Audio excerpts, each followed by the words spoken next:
estudando aqui o Evangelho de Marcos. Aqui nesta sessão do Evangelho estamos na última semana de Cristo, aqui neste mundo. E aqui nesse texto veremos um dos diálogos que aconteceu na quarta-feira daquela última semana.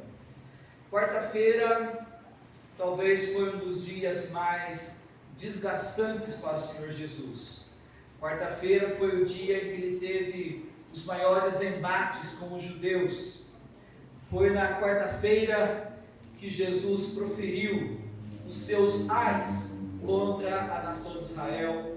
Foi na quarta-feira que ele proferiu também o sermão escatológico. Então nós vamos nos deter vários domingos na quarta-feira e vamos ver hoje no capítulo 12, do 1 ao 12, um dos diálogos que Jesus travou com os judeus na quarta-feira da sua última semana deste mundo. Vamos ler aqui no capítulo 12, do versículo 1 até o versículo 12. Depois entrou Jesus a falar-lhes por parábola. Um homem plantou uma vinha, cercou-a de uma sebe, construiu um lagar, edificou uma torre, arrendou-a a uns lavradores e ausentou-se do país. No tempo da colheita, enviou um servo aos lavradores para que recebesse deles dos frutos da vinha.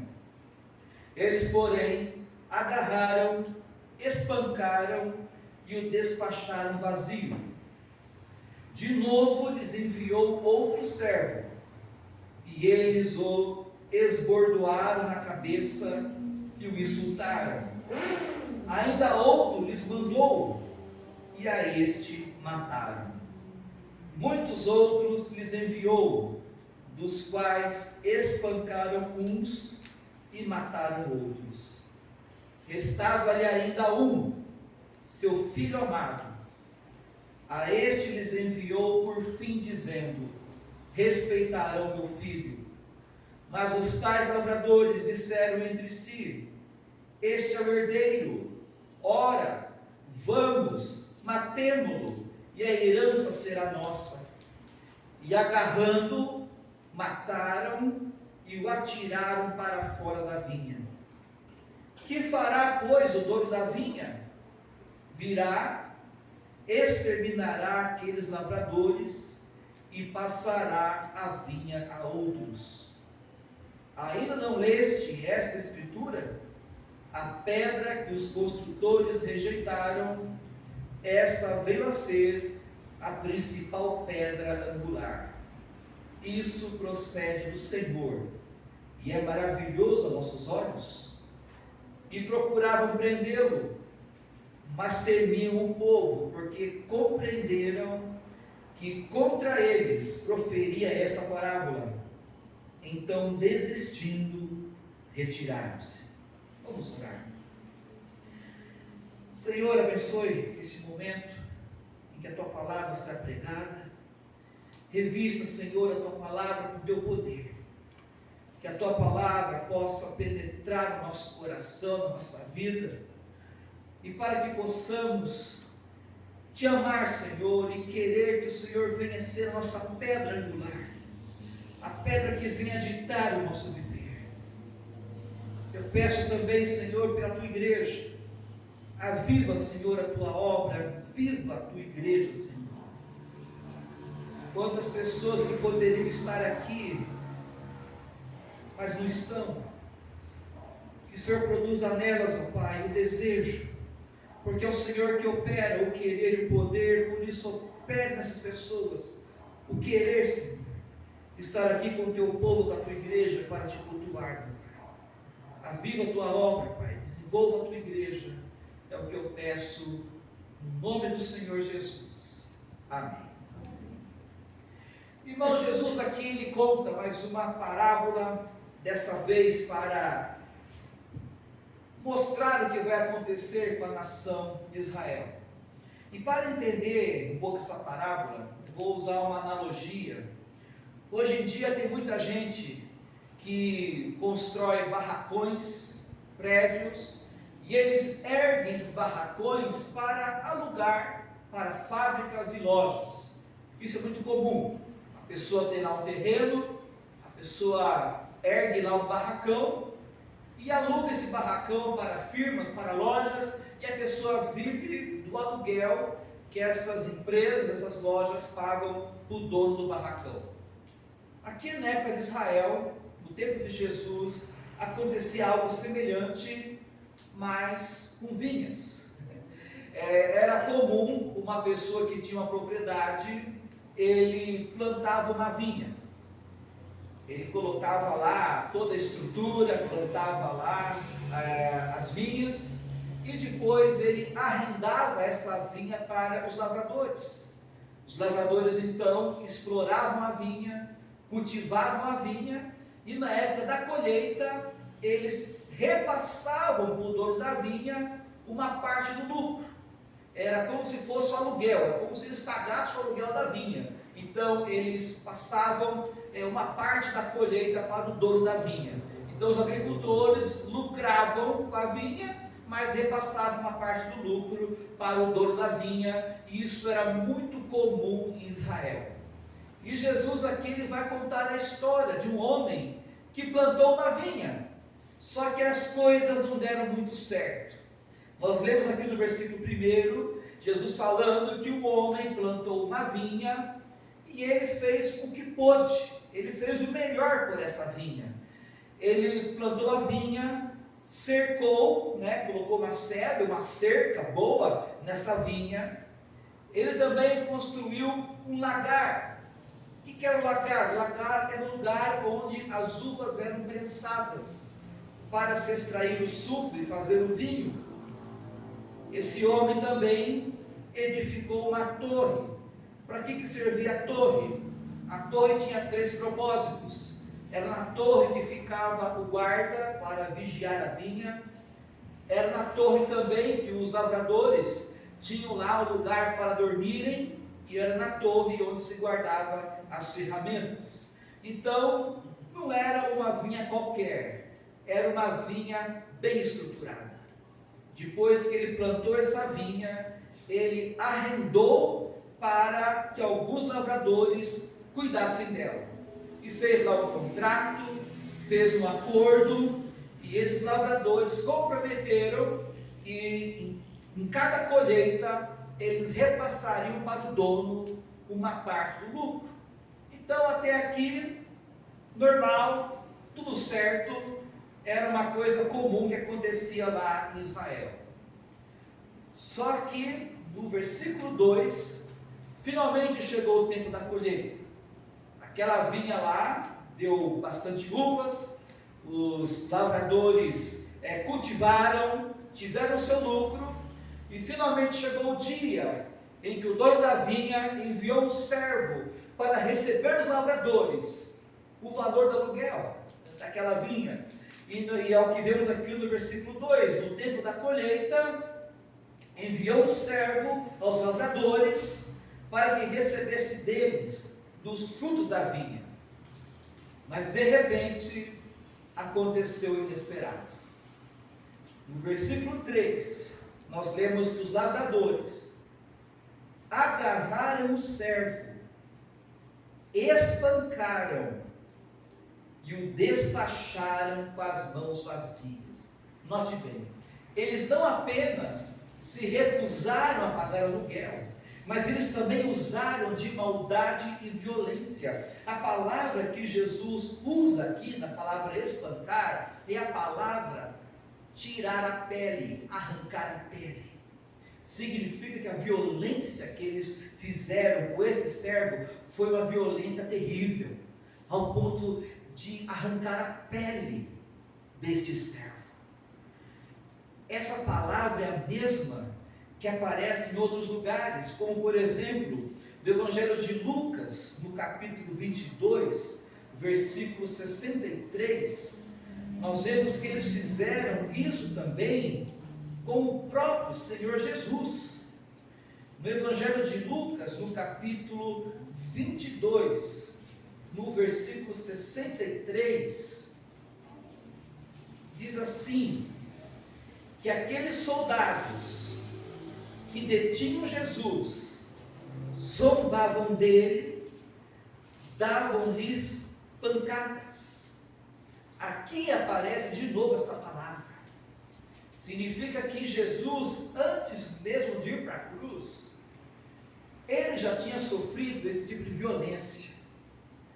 Antes de ir para a cruz, as pessoas bateram nele com tamanha violência ao ponto de arrancar até a pele. E essa foi a mesma palavra que aparece também em Atos, no capítulo 5, versículo 40, quando os apóstolos foram presos por estarem pregando a palavra. Evangelho de Atos, no capítulo 5, no versículo 40. Nós lemos aqui no versículo 40 que, chamando os apóstolos, açoitaram Pedro e os seus companheiros. Foram açoitados ao ponto de terem a pele rasgada, e ordenaram para que não falassem em nome de Jesus, e o soltaram. Agora uma pergunta, destacando aqui como que Pedro ficou depois que os judeus arrancaram sua pele por estar pregando o evangelho. Será que Pedro ficou magoado? Será que Pedro ficou chateado? Será que Pedro disse: olha, eu estou desanimado, eu nunca mais quero pregar o evangelho porque eu fiquei desanimado? Versículo 41, eles se retiraram do sinédrio, regozijando-se por terem sido considerados dignos de sofrer afrontas por esse nome. Pedro saiu regozijando, porque para Pedro foi um privilégio sofrer pelo nome de Jesus. É como se Pedro dissesse: o Senhor Jesus teve a sua pele moída e rasgada por minha causa. Por causa do meu pecado, o Senhor Jesus sofreu afrontas. Por causa do meu pecado, Jesus foi humilhado. Então, Pedro está dizendo aqui: olha, Jesus sofreu tanto por mim, e hoje eu estou tendo o privilégio de sofrer por Jesus. Eu estou tendo hoje o privilégio de sofrer por aquele que tanto sofreu por mim. E vivemos hoje numa época em que os crentes se ofendem por coisas tão pequenas. Quando crentes dizem: eu não vou mais congregar por causa disso, disso, daquilo. Eu vou abandonar o Senhor Jesus porque aquela pessoa me falou aquilo.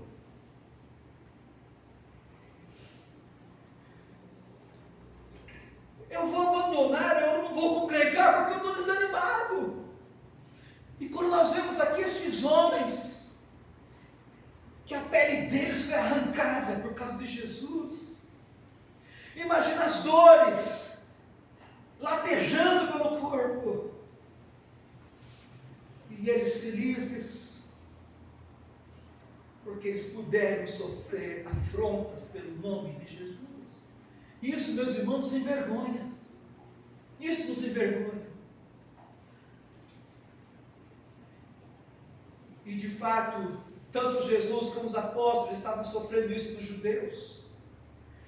E voltando aqui para a parábola, Jesus contando o primeiro servo que foi até essa vinha para receber o valor do aluguel, foi espancado, agarraram e o despacharam com as mãos vazias.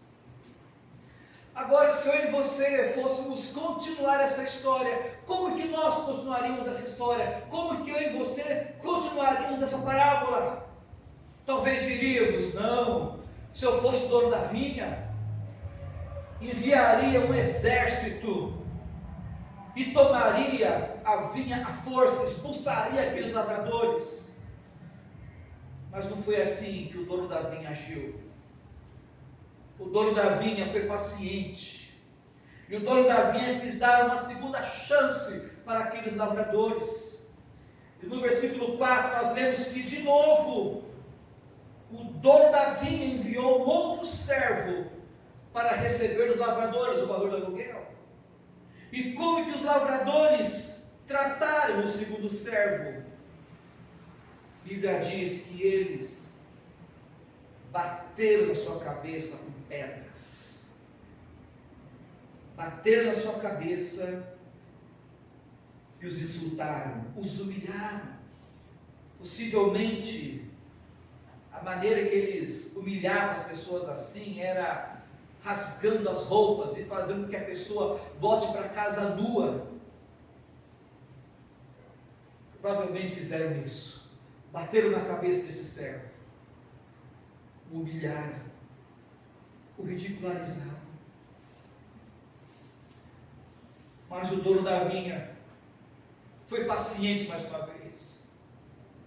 O dono da vinha pensou: eu não vou punir os lavradores ainda, eu vou dar mais uma chance. Então ele envia o terceiro servo. E quando o terceiro servo aparece na vinha para receber o valor do aluguel, o que eles fizeram com o terceiro servo? Eles mataram. O que o dono da vinha deveria fazer? Porque agora chegou o limite. Primeiro eles estavam só batendo, agora eles mataram, tiraram a vida do terceiro servo. O que esses lavradores merecem aqui é morrerem. Porque Deus determinou a pena de morte por causa de homicídio. Quando nós lemos lá em Gênesis, no capítulo 9, versículo 6, nós vemos aqui que Deus, ele determinou a pena de morte para os homicidas. Em Gênesis, no capítulo 9, versículo 6, o Senhor deu a seguinte ordem. Gênesis, capítulo 9, versículo 6. Se alguém derramar o sangue do homem, pelo homem se derramará o seu, porque Deus fez o homem segundo a sua imagem. Nós vemos que quem determinou a pena de morte para o homicídio foi o próprio Deus. E por que Deus determinou a pena de morte para o homicida? É porque para Deus a vida humana é importante. Para Deus o homem foi criado à imagem dele. Então por isso que Deus determinou isso. E hoje vem as pessoas, os direitos humanos, eles acham que o direito humano fala que tem que valorizar o ser humano, mas você proteger o homicida é você desvalorizar a vida do ser humano. E o que esses lavradores mereciam aqui era a condenação, a pena capital. Mas o dono da vinha foi paciente. O dono da vinha disse: eu vou dar mais uma chance, eu vou dar mais chances para esses lavradores. E o versículo 5 diz que ele enviou outros servos, muitos outros enviou, mas esses lavradores, eles eram implacáveis. Alguns eles mataram, outros eles espancaram. Chegou uma hora que o dono da vinha não tinha mais quem enviar. O dono da vinha pensou: quem que eu vou enviar até a minha vinha para receber o dinheiro que me é devido? Se todos os meus servos já foram, alguns foram espancados, outros morreram. Mais uma vez, se eu e você fôssemos escrever o final dessa história, possivelmente nós diríamos: não, o dono da vinha tinha que enviar um exército, punir, castigar os lavradores e pegar a vinha de volta. Mas não foi isso que o dono da vinha fez. E o dono da vinha, ele agiu de uma forma que nos deixa espantados. O dono da vinha tinha um filho, um único filho, e era um filho amado. O dono da vinha pensou o seguinte: olha, eu já mandei todos os servos, não deu certo, mas eu tenho um filho amado. Eu vou enviar meu filho até a vinha. Quem sabe, quando meu filho chegar na vinha, eles vão respeitá-lo. E esse pai envia seu único filho até a vinha. E quando esse filho, quando esse jovem chega até a vinha, aqueles lavradores observam aquele jovem se aproximando, e eles pensam o seguinte: olha, está vendo? Olha quem está se aproximando daqui, é o filho do dono, o herdeiro, é o filho do dono que está vindo aqui. E pensaram também o seguinte: se o filho está vindo aqui, pode ser um sinal que o pai dele morreu. Talvez o dono da vinha morreu, e o filho, o jovem, está vindo aqui para tomar posse da vinha do pai. Então eles pensaram o seguinte: já que o pai deve ter morrido e o filho está vindo tomar posse da vinha, vamos fazer o seguinte: vamos matar esse filho também. Porque se nós o matarmos, não vai ter ninguém para tomar posse da vinha, e aí nós mesmos tomaremos posse dessa vinha, porque essa era a lei da época. Na época tinha uma lei que dizia que se o dono de uma propriedade morrer e não tiver nenhum parente para resgatar a propriedade ficaria na mão dos agricultores que trabalham na terra. Então eles pensaram o seguinte: então vamos, eliminar esse jovem, porque aí, se não tiver dono, nós mesmos, nós lavradores, que estamos cultivando essa terra, essa vinha será nossa. E foi o que fizeram. Eles mataram o filho do dono, só que fizeram tudo isso com requintes e crueldade. Pegaram esse jovem, tiraram a vida do jovem e jogaram esse jovem para fora da vinha, no meio da estrada. Lidaram com esse jovem como se ele fosse um bicho, como se fosse um animal que viesse a morrer atropelado na beira da estrada. Foi o que fizeram. Aí Jesus, ele olha para os judeus, ele olha para aquela liderança de Israel, e ele diz: agora é com vocês. O que vocês acham que o dono da vinha deveria fazer agora? O que vocês acham? Como que vocês terminariam essa história? E quando Jesus ele chega nesse ponto, os judeus estão irados com esses lavradores. Os judeus estão indignados com o que esses lavradores fizeram com os servos e com o filho do dono. E em Mateus, no capítulo 21, 41, Mateus ele registra a resposta que os judeus deram para Jesus. Em Mateus, capítulo 21, 41, quando Jesus ele faz a pergunta: o que o dono da vinha deveria fazer com esses lavradores? Então, Mateus capítulo 21, versículo 41, eles responderam para Jesus: ó Jesus, este homem fará perecer horrivelmente a esses malvados e arrendará a vinha a outros lavradores que lhe remetam os frutos nos seus devidos tempos. Eles responderam: ó Jesus, esse lavrador tem que punir, tem que fazer esses lavradores perecerem horrivelmente, porque foram malvados, e arrendar a vinha para outros lavradores. Eles deram essa resposta para Jesus, e Jesus concorda com eles. Em Marcos, no versículo 9, ele diz: mas é isso mesmo que ele vai fazer.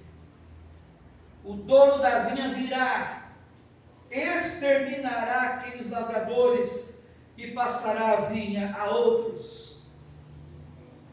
Os irmãos conseguem enxergar o que Jesus está fazendo aqui? Jesus fez com que esses judeus se autocondenassem. É como Jesus dissesse: esses lavradores são vocês. Vocês são esses lavradores. E vocês acabaram de autocondenar. Quando vocês disseram que o dono da vinha tinha que exterminar os lavradores, vocês se autocondenaram, porque é isso mesmo que vocês disseram, e é isso que vai acontecer com vocês.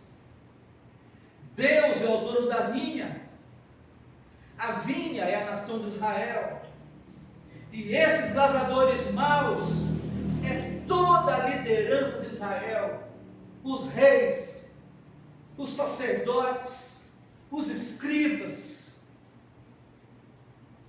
Esses são os lavradores maus, que maltrataram todos os servos que Deus enviou para Israel. Os servos que Deus enviou para Israel foram os profetas: Isaías, Jeremias, Ezequiel, Daniel, Abacuque, Malaquias, João Batista. E todos os profetas que Deus enviou foram maltratados pelos judeus. Uns foram violentados, outros morreram. Eu estou dizendo, vocês são os lavradores maus. E Deus, que é o dono da vinha, vai exterminar vocês. E aqui uma outra palavra forte. O que significa a palavra exterminar que aparece aqui? Essa palavra significa uma punição, não apenas uma punição no corpo, mas também uma punição no espírito, na alma. Uma definição para essa palavra nós encontramos no Evangelho de Mateus, capítulo 10. Aqui Jesus, ele explica essa palavra. Evangelho de Mateus, capítulo 10, no versículo 28.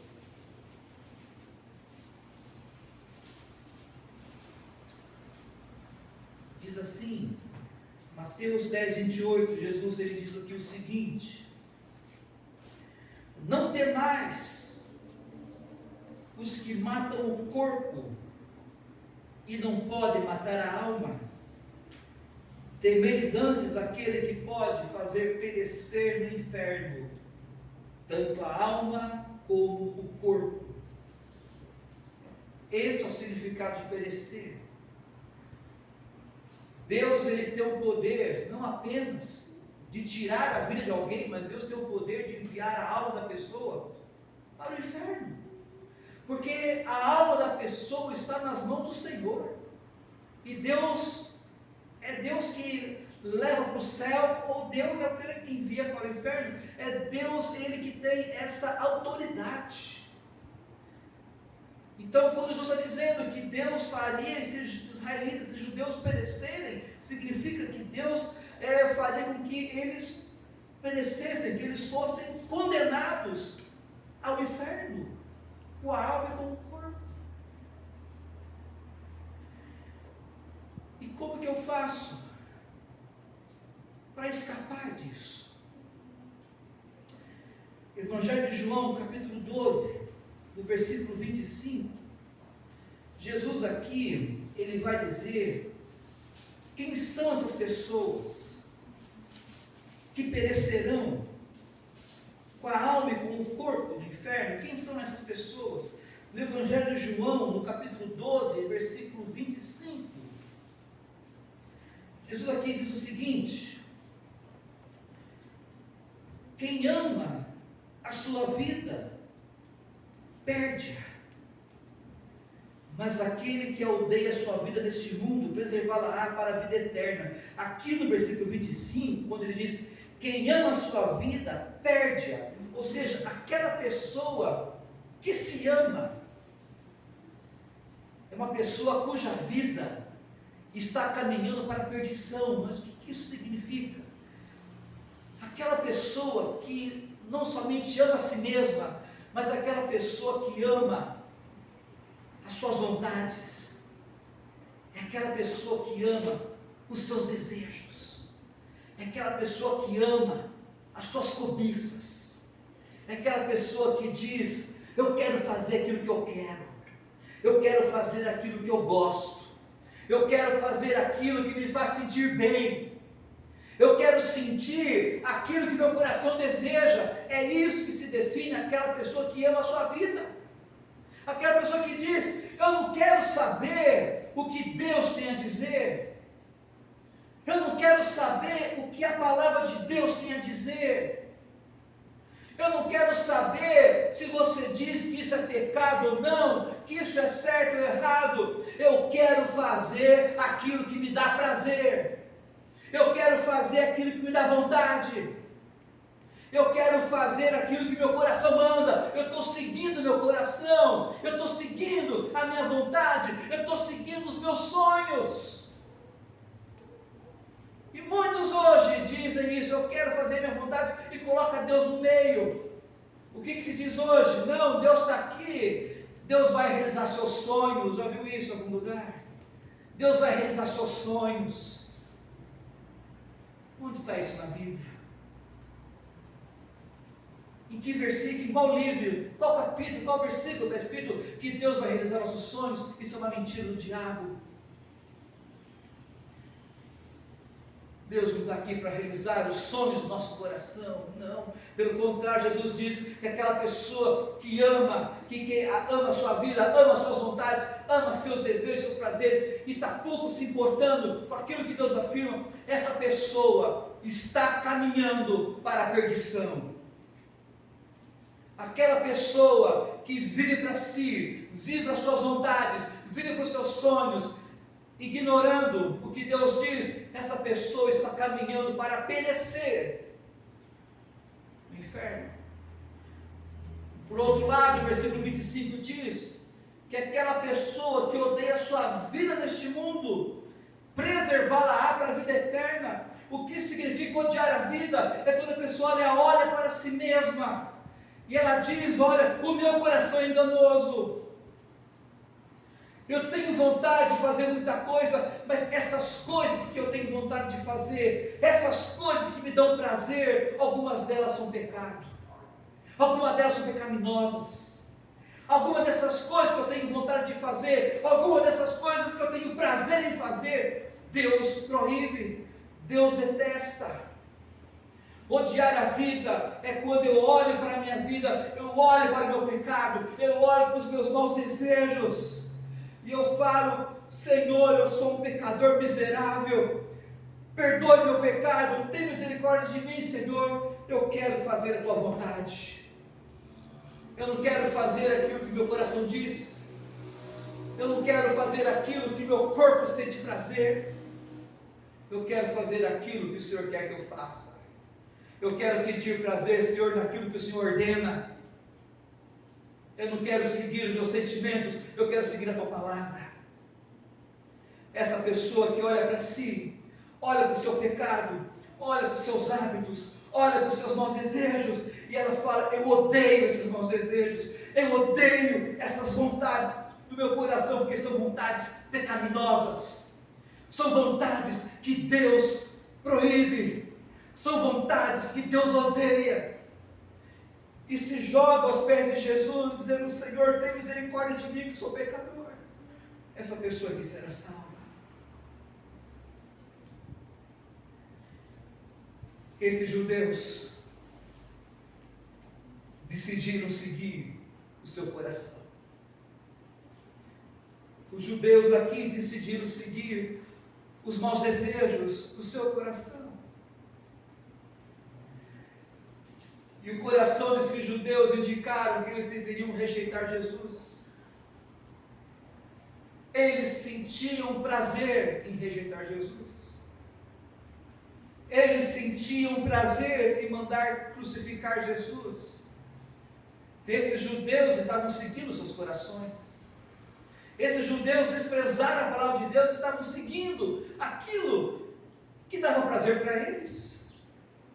Esses judeus estavam sentindo prazer na maldade, sentiam prazer no erro, eles sentiam prazer em desprezar a Jesus. Por isso que eles estavam caminhando para perecerem. E Jesus disse: é isso que vai acontecer com vocês. No ano 70, Deus enviou o imperador romano que destruiu Jerusalém, destruiu o templo. Muitos judeus pereceram, e esses judeus que estavam diante de Jesus estão hoje no inferno lamentando a decisão que tomaram. E Jesus, ele continua no versículo 10 de Marcos 12, ele diz: ainda não lestes esta escritura? Jesus aqui ele vai citar um salmo que era conhecido por eles, o Salmo 118. Jesus diz: a pedra que os construtores rejeitaram, essa veio a ser a pedra principal, a pedra angular. Isso procede do Senhor e é maravilhoso aos nossos olhos. Nessa época, as construções, as edificações eram feitas com pedras. E quando os construtores iam começar uma nova construção, eles tinham que escolher a pedra angular. Era aquela primeira pedra que seria colocada no canto do edifício. E por que era chamada de pedra angular? Porque era a pedra que daria a direção, o ângulo certo para que as paredes fossem erguidas. Então, na hora de escolher a pedra angular para se colocar na construção, muitas pedras eram rejeitadas, porque se a pedra fosse torta, se a pedra não desse um ângulo perfeito, ela não serviria para ser a pedra principal, a pedra angular de uma edificação. Então, era muito trabalhoso e criterioso escolher essa pedra. E Jesus, ele tem que ser a pedra angular da nossa vida. Dizer que Jesus é a pedra angular da minha vida significa que Jesus ele determina por onde eu devo ir, por onde eu devo caminhar. É Jesus que determina o que eu tenho que fazer, como que o filho tem que tratar seus pais. É Jesus que determina como o marido trata a sua esposa. É Jesus que determina como a esposa trata o marido. É Jesus que determina como que eu vou lidar com os meus irmãos. É Jesus que determina se eu vou viver uma vida de pureza ou não. Ou seja, quando Jesus é a pedra angular da nossa vida, é Ele quem vai determinar como devemos viver. Quando Jesus é a pedra angular do marido, ele vai amar a sua esposa como Cristo amou. Quando Jesus é a pedra angular da esposa, ela vai ser submissa ao marido como Cristo mandou. Quando Jesus é a pedra angular do jovem, ele vai honrar seu pai e sua mãe, porque Jesus honrou seu pai e sua mãe também. Quando Jesus é a pedra angular da minha vida, eu vou querer viver como Jesus viveu. Eu vou querer viver uma vida de obediência ao Pai. Não vou querer viver uma vida de emoções, mas uma vida de obediência ao Pai. Quando Jesus é a pedra da minha vida, eu não vou querer viver com aquilo que eu acho que é certo, eu vou querer viver com aquilo que Jesus diz que é certo. Quando Jesus é a pedra angular da minha vida, eu quero aprender a falar a verdade, como Jesus falava a verdade, eu quero abandonar a mentira. Quando Jesus é a pedra da minha vida, eu quero viver em pureza, bondade. Quando Jesus é a pedra angular da minha vida, eu quero aprender a perdoar como Jesus perdoava. Quando Jesus é a pedra angular da minha vida, eu vou querer viver para ser honrado pelo Pai e não honrado pelas pessoas que estão perdidas. Muitos dizem: não, eu sou crente, eu sou cristão, mas a vida deles mostra que Jesus não é a pedra angular da vida deles. Tem pessoas que vivem uma vida torta, uma vida suja. Tem crentes que vivem uma vida ímpia. Tem crentes que são amargurados. Tem crentes que são mentirosos. Tem crentes que são imorais. Esses crentes, eles negam pela sua vida que Cristo é a pedra angular de suas vidas, porque quando Cristo é a pedra angular da minha vida, eu vou viver dentro daquele padrão que Jesus quer que eu viva. Os judeus rejeitaram a Cristo. Os judeus não quiseram que Jesus fosse a sua pedra angular, porque Jesus não se encaixava na vida que eles queriam levar. Disseram: Jesus não serve para a nossa vida, Jesus não serve para nós. Nós queremos viver uma vida hipócrita, nós queremos viver uma vida cheia de mentiras, nós queremos viver uma vida cheia de maldades. Jesus não serve para nós. Por isso é que ele foi rejeitado. Ele foi rejeitado porque eles queriam viver uma vida torta, uma vida errada, uma vida ímpia, e não uma vida que fosse padronizada pela vida do Senhor Jesus. O Senhor Jesus tem sido a minha pedra angular. Jesus tem sido a pedra angular da minha vida. É Jesus quem tem ditado a maneira como eu devo viver, ou eu estou ditando minha vida conforme o meu coração diz, ou estou ditando a minha vida conforme aquilo que eu acho, conforme aquilo que eu sinto. Jesus, ele é a pedra angular da minha vida. Jesus é a pedra angular da minha família. Eu estou procurando viver em casa como Jesus mandou que eu viva? Ou estou vivendo do jeito que eu acho que é certo? Na primeira carta de Pedro, no capítulo 2, versículos 6 ao 9, o texto que lemos agora há pouco, na primeira carta de Pedro, no capítulo 2, do 6 ao 9,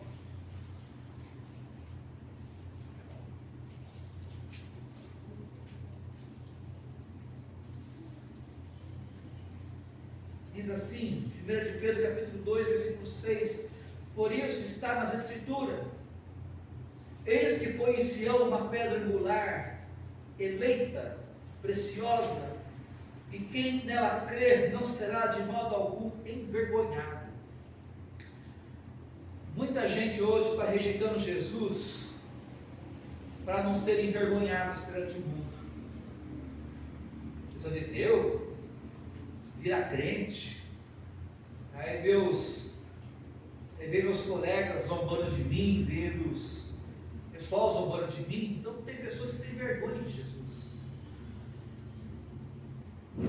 Mas a Bíblia fala que quem crê em Jesus não vai ser envergonhado. Pedro aqui está falando da volta de Jesus. Quando Cristo voltar com a sua glória, com toda a sua glória, aquelas pessoas que o rejeitaram, estas sim ficaram envergonhadas diante dele. Mas para aqueles que creram e confiaram em Jesus, nós não ficaremos envergonhados. Quando Cristo vier na sua glória, será um momento de alegria e júbilo para nós. E Pedro continua, versículo 7: para vós outros, portanto, os que credes, é preciosidade. Ou seja, para nós que cremos em Jesus, Jesus é precioso. Uma das maneiras de eu saber se Jesus é a pedra angular da minha vida é quando Jesus é precioso para mim. É quando Jesus é mais precioso que as pessoas, quando Jesus é mais precioso que todas as coisas deste mundo. Quando eu posso dizer: Jesus a minha pedra de grande valor. É quando eu vejo que é mais importante agradar Jesus do que agradar qualquer pessoa deste mundo. Jesus é precioso para mim quando eu vejo que é mais importante eu ter tempo com o meu Jesus do que ter tempo para qualquer outra coisa neste mundo. Infelizmente, nem para todos Jesus tem sido precioso, mas para o crente verdadeiro, Jesus é precioso. Mas para os descrentes, Jesus também é a pedra que os construtores rejeitaram, que veio a ser a principal pedra angular, pedra de tropeço e rocha de ofensa. Ao mesmo tempo que Jesus é uma pedra preciosa para os crentes, Jesus é uma pedra de tropeço para os incrédulos. Como assim? Como que Jesus pode ser uma pedra de tropeço, uma rocha de ofensa para os incrédulos? É porque apesar das pessoas terem rejeitado Jesus, Jesus continua sendo a pedra escolhida por Deus. E é Jesus quem vai julgar as pessoas. As pessoas podem rejeitar Jesus a vida toda, mas um dia essas pessoas que passaram a vida inteira rejeitando e desprezando Jesus, estarão diante do Senhor Jesus e serão julgadas por esse Jesus que elas tanto desprezaram. Porque Jesus é o Senhor, Ele é o juiz, e é isso que nós temos que proclamar neste mundo. Dizer: o Senhor Jesus, Ele é precioso, Ele é o Senhor. E não adianta você desprezar Jesus. Não adianta você ignorar o Senhor Jesus, achar que você pode ignorar Jesus e viver a sua vida como se Jesus não existisse, como se Jesus, desaparecesse da sua vida. Não. Porque um dia você estará diante desse Jesus. Você não conseguirá se livrar de Jesus porque você foi criado por Jesus. Você foi criado para Ele.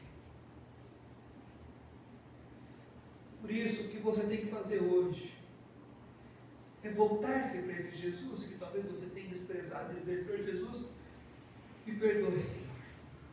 Me perdoe porque eu tenho te rejeitado, Senhor, porque eu tenho vivido uma vida torta.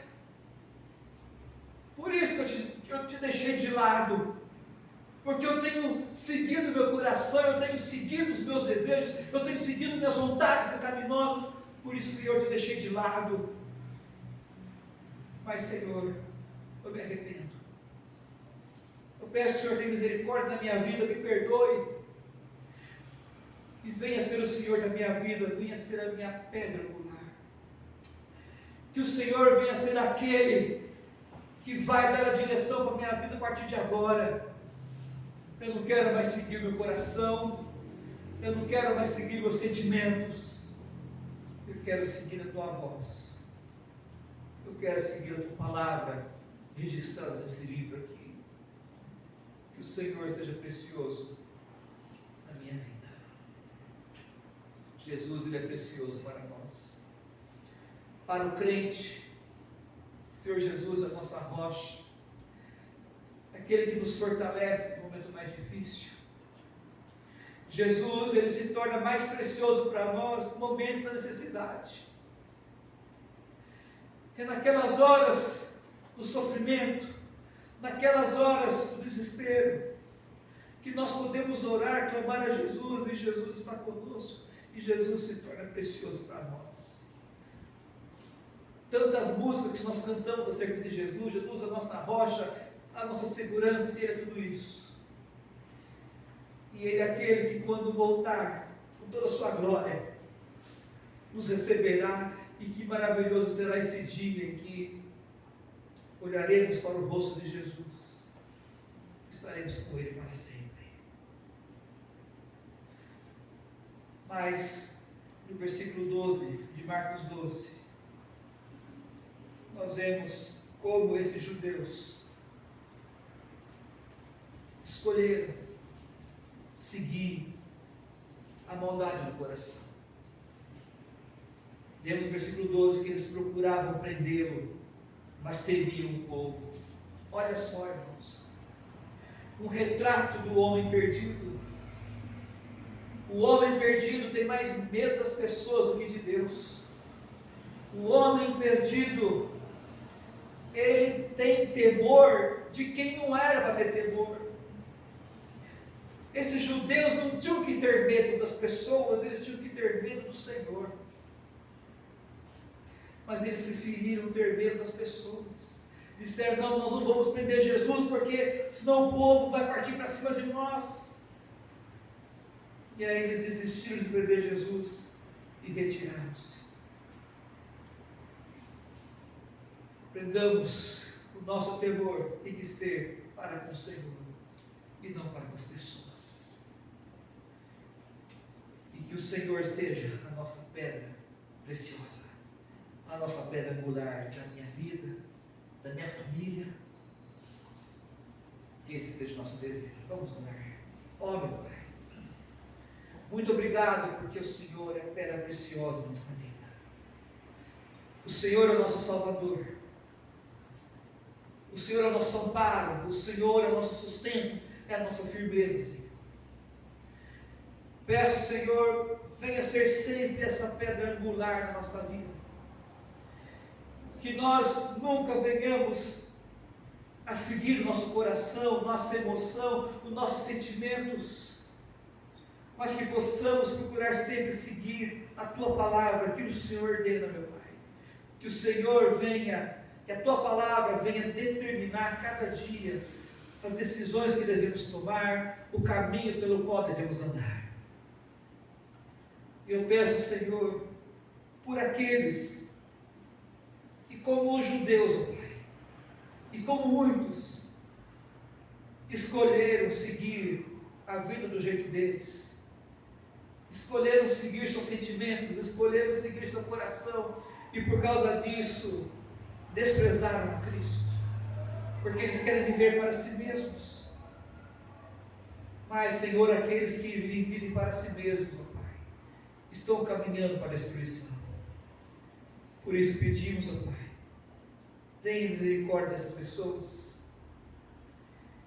e que o Senhor possa, com o Teu Santo Espírito, conduzi-las ao arrependimento, conduzi-las aos pés de Jesus, para que se arrependam do pecado, e para que venham colocar Cristo como a pedra angular de suas vidas, que venham viver para o Senhor Jesus, que venham se render ao Senhor Jesus. Ó Senhor, pedimos pela Tua igreja. Quantas pessoas, ó Pai, estão vivendo vidas pautadas, voltadas para este mundo, e te deixando, ó Pai, de lado. Quantas pessoas têm edificado suas vidas, ó Pai, em outras fundações e não em Ti. Tem misericórdia, Pai, que o Senhor venha ser a pedra angular de cada família de nossa igreja, que o Senhor venha ser a pedra angular da nossa igreja, que possamos viver em conformidade com a Tua vontade. É o que pedimos, no nome do Senhor Jesus. Amém. Amém. Nós vamos cantar nosso último hino da igreja. O fundamento é Cristo, o Salvador.